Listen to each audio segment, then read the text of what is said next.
নমস্কার, কলিজ কিচেনে সবাইকে স্বাগত জানাচ্ছি। আজ দেশীয়ভাবে বানিয়ে নিচ্ছি একটা বিদেশি খাবার। এটা হচ্ছে চাউমিন। এটা আমি বাঁধাকপি দিয়ে বানাচ্ছি, পেঁয়াজ রসুন ছাড়া, শুধু বাঁধাকপি দিয়ে চাউমিনটা বানাচ্ছি। এখানে ছোটো প্যাকেটের 1 প্যাকেট চাউমিন নিয়েছি, আর একটা বাঁধাকপি অর্ধেকটা থেকে অল্প অল্প করে কেটে নিচ্ছি। অর্ধেকটা লাগবে না, অল্পই লাগবে বাঁধাকপি। আর অন্য কোনো সবজি দেব না, শুধু বাঁধাকপি দিয়েই বানাচ্ছি। এইভাবে বাঁধাকপি একটু কেটে নিচ্ছি।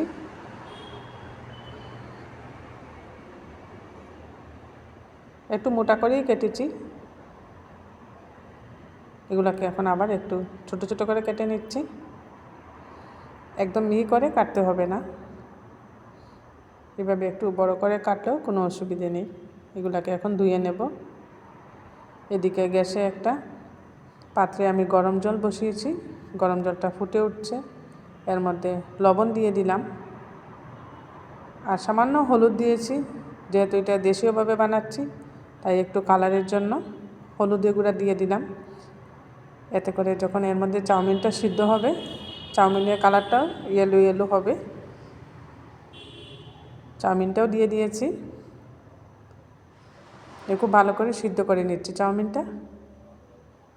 দেখুন খুব সুন্দরভাবে সিদ্ধ হয়ে গেছে চাউমিন। আর চাউমিন সিদ্ধ হতে বেশি সময় লাগে না, এটা খুব তাড়াতাড়ি সিদ্ধ হয়ে যায়। এইভাবে চাউমিনটাকে আমি সিদ্ধ করে নিচ্ছি। সিদ্ধ করে জল ঝরিয়ে নেব। গ্যাসে একটা কড়াই বসিয়ে দিয়েছি, এর মধ্যে সামান্য সরষের তেল দিয়ে দিলাম। তেলটাকে এখন খুব ভালো করে গরম করতে হবে। এখানে কোনো কিছু ফোড়নেরও প্রয়োজন নেই, একদম সিম্পল সহজভাবেই আমি চাউমিনটা বানাচ্ছি।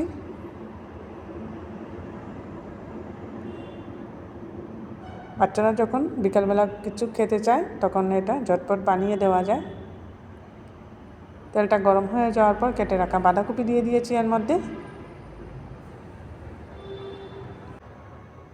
বাঁধাকপি দিয়ে সামান্য লবণ দিয়ে দিচ্ছি। এবার এটাকে হালকাভাবে ভেজে নেব। বেশি কড়া করে ভাজবো না, চাউমিনের মধ্যে সবজি বেশি কড়া করে ভেজে দিলে ভালো লাগে না। হালকাভাবে ভেজে দিলে ভালো হয়, একটু ক্রাঞ্চিনেস থাকে সবজির, তখন এর টেস্টটাও ভালো হয়। এইভাবে বারবার নাড়াচাড়া করে একটু হালকা করে ভেজে নিচ্ছি বাঁধাকপি। দেখুন বাঁধাকপিটা ভাজা হয়ে গেছে, এর বেশি আর ভাজবো না এটাকে আমি। এবার এই বাঁধাকপির মধ্যে সিদ্ধ করে জল ঝরিয়ে রাখা চাউমিনটা দিয়ে দিচ্ছি। চাউমিনের কালারটা খুব সুন্দর হয়েছে, যেহেতু দেশীয়ভাবে বানাচ্ছি। দেশীয় ঘরোয়া মশলা দিয়ে বানাবো, তাই কালারটা একটু ইয়েলো কালার করে নিয়েছি।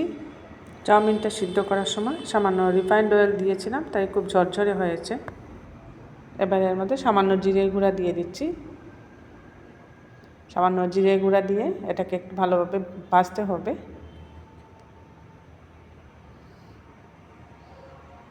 খুব ভালো করে নাড়াচাড়া করে বাঁধাকপির সাথে চাউমিনটা মিশিয়ে নিচ্ছি। এর মধ্যে কোনো সয়া সস, চিলি সস কোনো কিছুই আমি দেব না। যেহেতু বাচ্চাদের জন্য বানাচ্ছি, তাই এই সসগুলো না দিলেই ভালো হয়। তো এই সস না দিয়ে ভাজা ভাজা করে নিয়েছি।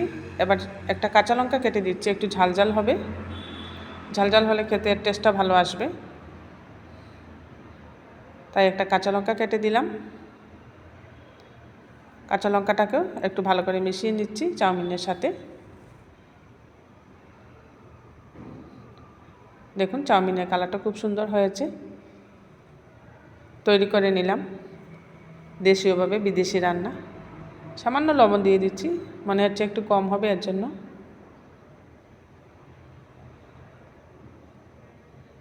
লবণটা দিয়ে আর একটু ভালোভাবে মিশিয়ে নিলাম। এবার দুইটা সার্ভিং প্লেটে সার্ভ করে নিচ্ছি খুব সিম্পলভাবে। উপরে টমেটো সস দিয়ে দিয়েছি, আর কোনো সস দেই নাই। এইভাবে বানিয়ে দিলে বাচ্চারা খুব খুশি হয়ে খাবে। আমার এই দেশীয়ভাবে বিদেশি রান্নাটা আপনাদের ভালো লাগলে কলিজ কিচেনটা সাবস্ক্রাইব করে নেবেন।